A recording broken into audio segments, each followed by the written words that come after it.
Sir! Forgive me for troubling you, sir. What happened? Sir!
Sir. Thank you, sir.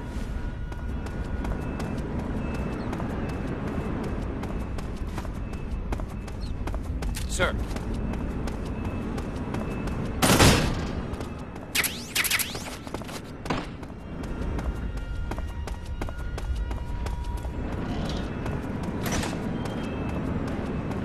Sir. Keep up the fine work, sir.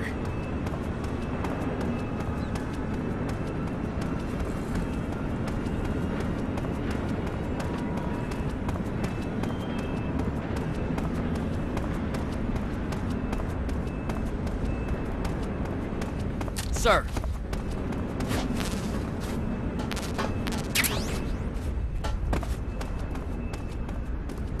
Sir. Pardon me, sir.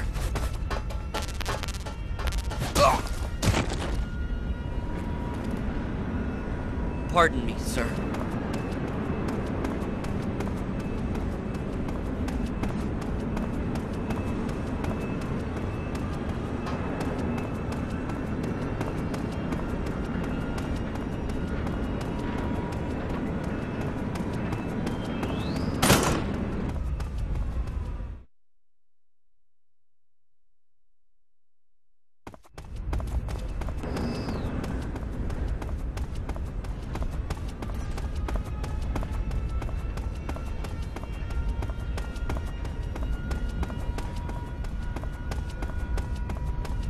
Sir.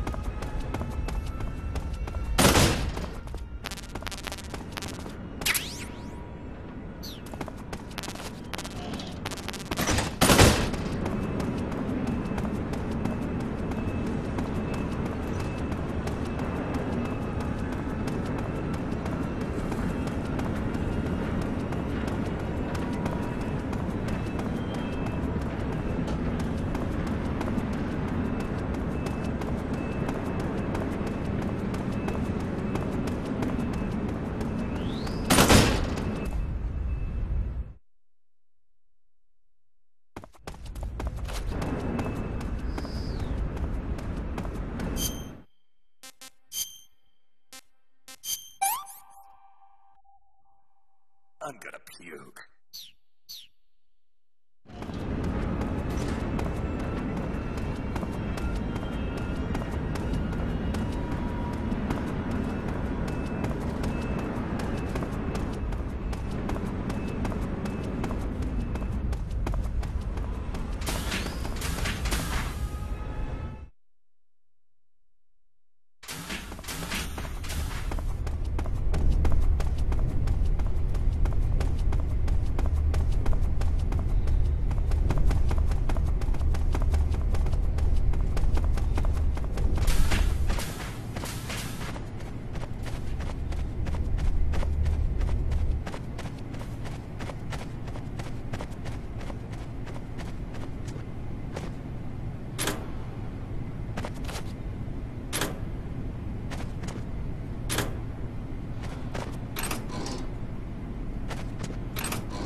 Sir!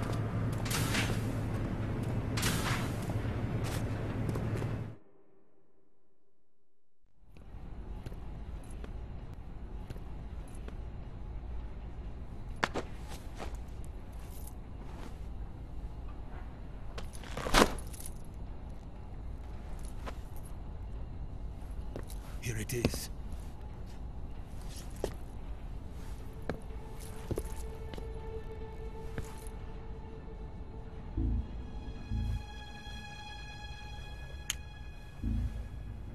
You can count on me. What about the philosopher's legacy? I don't know anything about that. What are you? Are you trying to kill me? What's the matter? I know nothing, I swear it. No one but the Colonel knows of the legacy. I see. No, don't! Oh.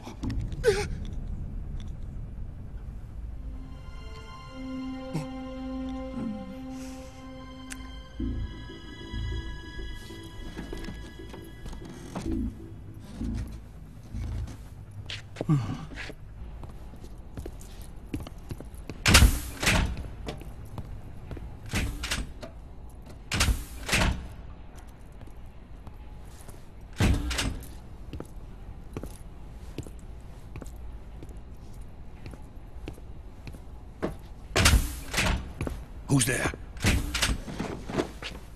You're the man from the CIA. What are you doing here? I told you before, didn't I? I'm going to get you out of here. A man of honor, just like your commander. But I'm afraid you're too late. Too late? Don't tell me. The Shagohods. Exactly. The final preparations for Phase 2 are complete. Sokolov, what exactly is Phase 2? To put it in technical terms, it's a composite range extension system for medium-range ballistic missiles. The Shagohod was originally designed as a tank that could launch nuclear missiles from any... The Shagohod was originally designed as a tank that could launch nuclear missiles from any type of terrain. There was just one problem we couldn't figure out how to solve. The ICBMs we have today are simply too big for the Shagohod to carry. But the military would not hear of it. They demanded a weapon that could launch a nuclear missile directly into the American homeland. That is when I came up with the idea for Phase 2. But there's no way you could load an ICBM onto the Shagohod. So how'd you do it? By accelerating the Shagohod itself. Accelerating it? In Phase 2, a rocket booster unit is attached to the frame of the Shagohod. The unit incorporates the same technology used in the Vostok rocket that sent Major Gagarin into space. Using this booster, the Shagohod can achieve a land speed of over 300 miles per hour. That monster can go more than 300 miles per hour? Yes. And from this state of accelerated motion, it launches a nuclear missile. So, the Shagohod acts like the first stage of a rocket. Yes, precisely. The range of the missile launched by the Shagohod thus increases from 2,500 miles to 6,000 miles. 6,000 miles? That's enough to strike anywhere in the United States. Not only that, with the Shagohod, there's no need to construct giant silos like the ones used to house ICBMs. All you need is a runway about 3 miles in length, or its equivalent. And you can launch a thermonuclear strike against any location in the United States from anywhere in the Soviet Union. It cannot be detected by spy planes or satellites. It's a mobile fortress, capable of deploying in secret and launching its payload at any time. A weapon from hell.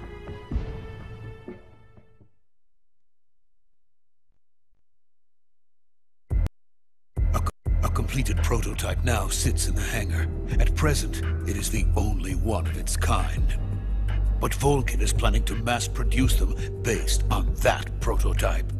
And deploy them all over the Soviet Union. Yes, and that's not the end of it. He's going to ship them to Eastern Europe, to Asia, to all the countries of the Eastern Bloc. Even worse, he intends to use the Shagohod as bait to foment armed uprisings among dictators, ethnic insurgents, and revolutionary groups throughout the Third World. His funds are nearly limitless. He could start mass production tomorrow if he wanted. The reason that tensions between East and West have settled into a Cold War is because each side fears the other's power. Deterrence. The idea of using threats to keep one's enemy in check is the perfect word to sum up this state of affairs. But the Shagohod goes far beyond the level of threat. It will render the concept of deterrence utterly meaningless. If such a weapon is unleashed on the world, it will not be long before all nations are engulfed in conflict. The Cold War will end, and the entire planet will be consumed by the fires of war. Vulcan and the Shagohod will be at the center of it all.